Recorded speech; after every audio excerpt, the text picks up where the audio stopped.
Hola, bienvenidos a una nueva edición de la entrevista de la semana desde los estudios de UANTOF Televisión en la Universidad de Antofagasta. Hoy nos acompaña el doctor Alejandro Bustos Cortés. Él es doctor en Ciencias Políticas y Sociología, académico de nuestra universidad y del Instituto de Investigaciones Antropológicas. Muchas gracias por acompañarnos hoy. Gracias por la invitación. Con el doctor Bustos estaremos conversando sobre inmigración, un fenómeno que está muy candente hoy en día, especialmente en Antofagasta, debido a estos últimos fenómenos que hemos visto de llegada de hermanos desde otros países. Doctor, usted tiene una trayectoria muy vasta en este tema y es un experto en el tema. Quisiera que nos contara sobre la última investigación que está usted desarrollando y que lo ha llevado a recorrer distintos países del continente. Hace ya varios años que efectivamente estoy desarrollando trabajos e investigaciones en el campo de la inmigración. Mis trabajos más antiguos se remontan a la época en que realicé el doctorado en España, en la Universidad Complutense de Madrid, y allí el tema que justamente abordé fue la inmigración chilena en España y en Francia. Luego, digamos, por supuesto también realicé otro tipo de investigación en nuestra región relacionados con las comunidades indígenas, yo soy antropólogo.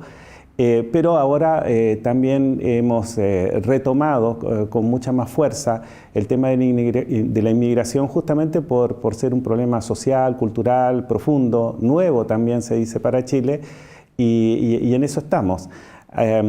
Ahora último, digamos, dentro de las diferentes líneas que trabajo en el tema de la inmigración, estamos abordando el tema de frontera, o sea, qué tipo de comportamientos tienen las poblaciones en países que comparten fronteras, y bueno, nuestro país, Chile justamente tiene fronteras con Argentina, ¿no es cierto?, con Perú, con Bolivia, y en nuestro norte de Chile, y justamente en la región de Antofagasta, es un tema muy especial, muy particular, en donde estamos focalizándonos justamente en los temas de inmigración. Cuando usted vio el fenómeno de los sudamericanos emigrando a España, ¿se repite más o menos el patrón de lo que ocurre con los países como Colombia, Ecuador, que llegan a Chile? Sí, la inmigración, es bueno que me hayas preguntado eso porque la inmigración como fenómeno es un fenómeno global, ¿no? Y no es nuevo. Desde la época de que el hombre comenzó a caminar, comenzó a emigrar, buscando otros lugares, ¿no es cierto?, donde poder vivir en mejores condiciones. Y esto también tuvo que ver incluso con la evolución humana, de nuestra construcción como seres humanos, como Homo sapiens, como dicen los antropólogos físicos. De manera tal de que el trasladarse y emigrar de un lugar a otro es algo innato, inherente a la especie humana. Ahora, en tiempos modernos y en nuestras épocas contemporáneas, digamos, ¿no es cierto?, del siglo XX y siglo XXI, los procesos migratorios están muy justamente vinculados al tema de la globalización. El mundo hoy día es un mundo interconectado, comunicado, y así como también se, intercambian mercaderías y mucho comercio, esto que siempre están en las noticias y que lo vemos permanentemente. Hoy día los países se contactan, se comunican, se relacionan, comercian, pero también intercambian personas, ¿ya? Y eso cada vez está creciendo mucho más a nivel global. De manera tal de que Chile no puede estar ajeno a eso, porque Chile no es una isla, ¿no?, sino que es un país que también está en etapas de desarrollo y por lo tanto se incorpora dentro de estos procesos de globalización, y el movimiento de personas también ha sido una constante, la cual hoy día la estamos viviendo. Por último, puedo señalarte de que en los últimos años Chile ha sido un país de emigrantes, ¿no? Hasta hoy día se reconoce eso. Existen, se dice, aproximadamente unos 800.000 chilenos fuera del país, que en la próxima elección me parece que ya van a poder votar incluso, así que tienen un peso específico muy importante en las decisiones políticas del país. Y el número de inmigrantes que tenemos ahora en Chile, o sea, personas que llegan a Chile, no alcanza a los 500.000 personas. Por lo tanto, todavía somos un país de emigrantes, ¿no? Tenemos un stock de gente que ha salido, de nacionales que han salido, que es mayor a la cantidad de personas que han llegado. Sí. Y estas personas que han llegado traen también sus costumbres. Sí, claro. Y los chilenos, como receptores de estas costumbres, esta gente que viene llegando, deben también adaptarse, aceptarlo esto. ¿Y este proceso cómo es que se da? Bueno, la inmigración es un proceso también largo, ¿no? En términos de vivencia. Una cosa es las tendencias demográficas, o sea, uno ve como movimientos de mucha gente, ¿no? Pero a veces las migraciones se producen así de manera muy forzada, con mucha gente que está llegando, porque en el país en el cual del cual provienen, hay algo que lo está forzando a salir. Es como una migración forzada, ¿no? Y por otra parte, también puede ser una migración gota a gota, que uno ni siquiera se da cuenta de que ese país está saliendo gente, digamos, hacia otro. Esos movimientos han sido estudiados, hay incluso una serie de teorías y modelos que explican este fenómeno migratorio. Hay países enteros completamente construidos a partir de la inmigración.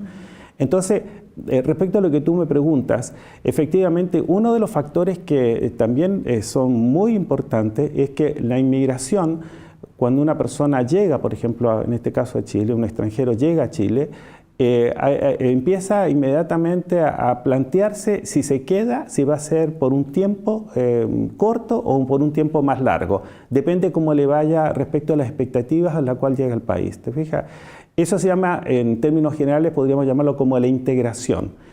Quiere decir que por ejemplo, trabajador, ya sea, por ejemplo, de Colombia, que tanto se habla de la inmigración colombiana, llega a Chile, ¿no es cierto?, y él va a medir sus expectativas respecto a si ha conseguido trabajo, si ese trabajo es más estable, si más adelante puede venir su familia, si puede obtener los beneficios sociales que existen en este país, si puede tener una casa, etc. En el fondo, si tú te fijas, es construirse nuevamente como ciudadano, ¿ya?, porque él no ha perdido sus derechos de ciudadano colombiano, pero además, ¿no es cierto?, en otro país, o sea, los derechos de un ciudadano chileno, también aquí, ¿te fijas?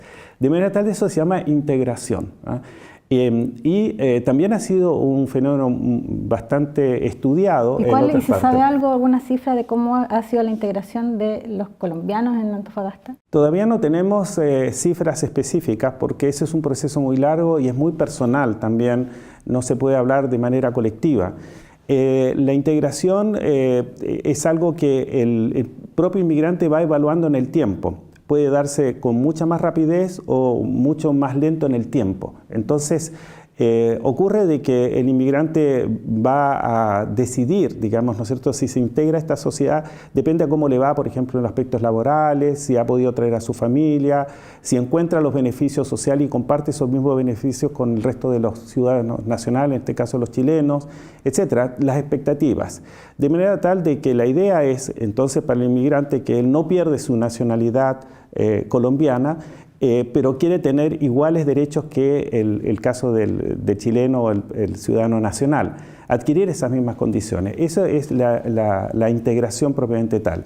Ahora, mucho de esto, como recién te comentaba, depende de estos aspectos más bien de tipo cultural, que a veces se constituyen como una suerte de traba al proceso de integración del inmigrante. Bueno, doctor, vamos a continuar hablando sobre este tema. Hacemos una pausa y volvemos.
Estamos de vuelta con la entrevista de la semana. Hoy conversamos con el doctor Alejandro Bustos Cortés sobre inmigración. Doctor, ¿cómo se aborda el tema desde el punto de vista del conflicto que produce en la población ya existente, hablando específicamente del caso de nuestra ciudad? Efectivamente, bueno, tú señalas un aspecto muy importante que es el tema del conflicto. La inmigración en sí misma no es conflictiva, para decir, como proceso, no es una amenaza como algunas personas creen que es así. Recién comentábamos de que eso es algo tan natural en el ser humano de que siempre alguien va a estar cambiándose de lugar, ¿no? Hay migraciones nacionales internas, ¿no? Antofagasta es un país, una región construida fundamentalmente también por emigrantes, digamos, ¿no? Gente que viene de otras regiones y que llega aquí a la región de Antofagasta en busca de expectativas. Lo mismo entonces ocurre con extranjeros. Ahora, el conflicto se genera entre dos tipos de sociedades, ¿no? Y dos tipos de grupos de personas, en este caso nacionales y extranjeros, y esa situación tiene que ver simplemente por razones que pueden ser de carácter social, pueden ser por temas económicos, pueden ser por espacios, pueden ser incluso, como recién comentábamos, de carácter cultural. Pero estos suerte de conflictos, digamos, ¿no es cierto?, muchas veces son incomprendidos, les llamo yo. Incomprendidos porque la gente no está formada y por primera vez vive ese tipo de experiencia, que es como enfrentar a una persona de otro país cuando llega a nuestro país. Lo mismo nos ocurre a nosotros cuando viajamos al extranjero. Cuando viajamos nosotros a otro país, a mí me ha tocado ir a países también exóticos y estar allí como antropólogo. Y uno de pronto se siente como muy aislado, como que no entiende, que piensa que está siendo rechazado y no es así, etc. Y ese temor es el que genera el conflicto. Es algo muy propio de la naturaleza humana. Pero la cultura, ¿no es cierto?, y la sociedad media en ese aspecto. Así que todo es posible mejorarlo y hoy día se utiliza incluso un concepto bien interesante desde el punto de vista antropológico, sociológico, que es la interculturalidad. Quiere decir que las culturas, ¿no es cierto?, la forma de ser, nuestra forma de ser puede intercambiarse y mejorar no solamente este proceso de integración que recién comentábamos, de cómo, por ejemplo, un ciudadano colombiano se puede adaptar a nuestras costumbres, a nuestras tradiciones, pero además cómo nosotros, los chilenos, podemos a su vez aprender de ellos esas costumbres, esas tradiciones, y esa convivencia no va a generar conflictos. Sería bueno entonces que los antofagastinos aprendiéramos a ver como la imagen grande de que este es un fenómeno que no es primera vez que ocurre y que está ocurriendo en todo el mundo. Así es, y esa es una muy buena reflexión porque tiene que ver justamente con políticas públicas, tiene que ver cómo nos educamos. Fíjate que nosotros hemos estado haciendo durante muchos años estudios con minorías étnicas, en el caso con las poblaciones indígenas. Sabemos que hoy día, a propósito de conflictos, hay un conflicto con la sociedad mapuche, ¿verdad?, con el pueblo mapuche. Y ellos viven aquí hace más de 500 años, antes de la llegada de los españoles. Se llaman pueblos originarios. Y sin embargo, pese a que pasado todos estos siglos, todavía uno piensa que hay conflictos con las comunidades indígenas. Entonces, no puede ser eso. Dice, la verdad es que no puede ser. Así que no nos extrañaría que pudieran generarse conflictos, digamos, con personas que vienen de otros lugares. De manera tal de que ahí hay un tema de formación de la sociedad, de una cultura, ¿no es cierto?, que no es amigable. Y por lo tanto, todo esto se puede ir corrigiendo en el tiempo. Por eso, recién comentaba, la interculturalidad es una manera, digamos, una forma de generar más tolerancia, más solidaridad, más intercambio, más confianzas. Pero cuando eso no se da y hay mucha competitividad a veces, ¿no es cierto?, entre las sociedades, se pueden generar este tipo de conflictos. Por ejemplo, el tema del trabajo, ¿verdad? Se dice, el inmigrante llega y nos quita los puestos de trabajo. Bueno, eso está demostrado no solamente aquí, sino que en diferentes países de que eso no es así. Al contrario, el inmigrante es mano de obra que está disponible y la gente que quiere contratar esa mano de obra está disponible a pagar para que se queden. ¿Te fijas? Entonces esa situación es perfectamente bien manejable, por así decirlo, con buenas políticas públicas, y la educación tiene mucho que ver en este sentido. ¿Y la falta de una ley de inmigración que cubra todos estos elementos también afectan, ¿no? Efectivamente, bueno, hoy día, para que podamos nosotros entender bien, y en eso están nuestros estudios hoy día en la universidad desarrollándose, es que todos nosotros tenemos derechos, todas las personas, todos los seres humanos, y la Carta Fundamental de los Derechos Humanos está en Naciones Unidas, o sea, ni siquiera están en el país. Y Chile, como país, tiene su propia constitución y esa a nosotros nos da garantías, digamos, respecto a nuestros derechos. Pero a su vez, el país ha firmado derechos respecto a los ciudadanos de otras partes del mundo a través de Naciones Unidas. Entonces, primero están los derechos humanos, ¿no? Y esos son fundamentales en el sentido que todas las personas tienen el derecho de poder transitar libremente por el planeta, ¿no? Por el mundo, así es. Y de manera tal de que también quedarse en ese lugar al que llega. ¿Ah? Eso es lo que los derechos permiten a las personas que emigran. Y nosotros nos hemos valido durante muchos años los chilenos de esos derechos. Y por otra parte, efectivamente, el cambio que comentábamos al comienzo de la entrevista respecto a que Chile es un país que de ser emigrante, o sea, de país que saca gente de fuera de Chile, se está transformando ahora en un país que está recibiendo inmigrantes. Y por lo tanto tiene que plantearse el tema de los derechos de esas personas que llegan, no solamente de los chilenos que salen, sino de los que llegan. Y en ese sentido, todo el mundo reconoce hoy día que esa ley de inmigración ha quedado corta. Nunca hemos tenido realmente una ley de inmigración, sino que han sido leyes dispersas que tienen que ver con el control de los extranjeros. Pero una ley de inmigración incluye justamente los derechos, los deberes del inmigrante, cómo debe instalarse en un país, tiene que ver cómo accede, digamos, a ser ciudadano a través de los servicios sociales, digamos, a los cuales está él postulando, ¿no es cierto?, y que requiere y que necesita salud, educación, vivienda, etcétera, no seguridad social. Todo eso también se incorpora, que tiene que ver con la palabra esa, integración, ¿ah? O sea, el tema que sí tenemos que resolver como país, como nacionales, es si nosotros queremos tener inmigrantes acá en Chile o no los queremos tener, ¿ya? Esa es una situación pero fundamental. Ahora, esa decisión tiene que ser algo bien pensado y muy educada, por supuesto, porque estas personas vienen con derechos, ¿no? Y es muy feo decir, ¿no es cierto?, a Naciones Unidas que Chile no recibe inmigrantes.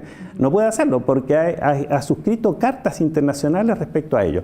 Obviamente que hay muchos ejemplos, y eso es lo que estamos estudiando justamente en estudios comparados sobre inmigración, cómo otros países han ido avanzando en esto. Yo recién te comentaba fuera de cámara que voy a viajar, por ejemplo, a México, ahora en el mes de septiembre, invitado para trabajar en un programa de doctorado en ciencias sociales, y nada menos que en Ciudad Juárez, en la Universidad de Ciudad Juárez, que está fronteriza a la ciudad del Paso en Estados Unidos. Si hay un país en América Latina que tiene una enorme, digamos, experiencia y riqueza sobre el tema de la inmigración, es México. Y si hay otro país, ¿no es cierto?, que tiene una tremenda experiencia de recibir inmigrantes, es Estados Unidos. Con todos sabemos los conflictos que también hasta hoy día se están generando. De manera tal de que vamos a hacer esos estudios, vamos a trabajar, vamos a aprender, y sin investigación, que es lo que nos corresponde a nosotros como universidad, trabajar en ello, profundizar. Si no hay estudios, si no hay antecedentes firmes, ¿no es cierto?, y claros, simplemente esta ley de inmigración no podría tener sentido, porque sería una decisión muy subjetiva y no, digamos, algo muy concreto, ¿no? Bueno, para doctor, poder ya para ir terminando, nos queda un poquito de tiempo, pero quiero hacerle una pregunta. Respecto al papel de la universidad en esta parte de educar a la población, porque tenemos la universidad, tenemos por otro lado los medios de comunicación que a veces tergiversan de cierto modo la realidad. ¿Cuál es el papel de la universidad? Y cortito, porque ya se nos acaba el tiempo. El papel de la universidad ha estado en ello, no es nuevo. Quisiéramos que seamos más consultados por la sociedad, ¿no es cierto?, pero estamos muy receptivos a lo que la sociedad nos está planteando y los desafíos como el tema de la inmigración. Nuestro rol es, como recién comentábamos, auscultar, diagnosticar, investigar, ¿no es cierto?, tener los antecedentes muy claros y precisos para que estos antecedentes sean incorporados, digamos, ¿no es cierto?, a las políticas públicas que son de diferentes campos, en educación, en salud, en vivienda, en justicia, digamos, en el tema legislativo también. Es muy importante tener súper claro cómo los políticos que están en el Parlamento tienen que tener estos antecedentes para tomar buenas decisiones y mostrar ejemplos también comparados de cómo se están resolviendo estos temas a nivel global.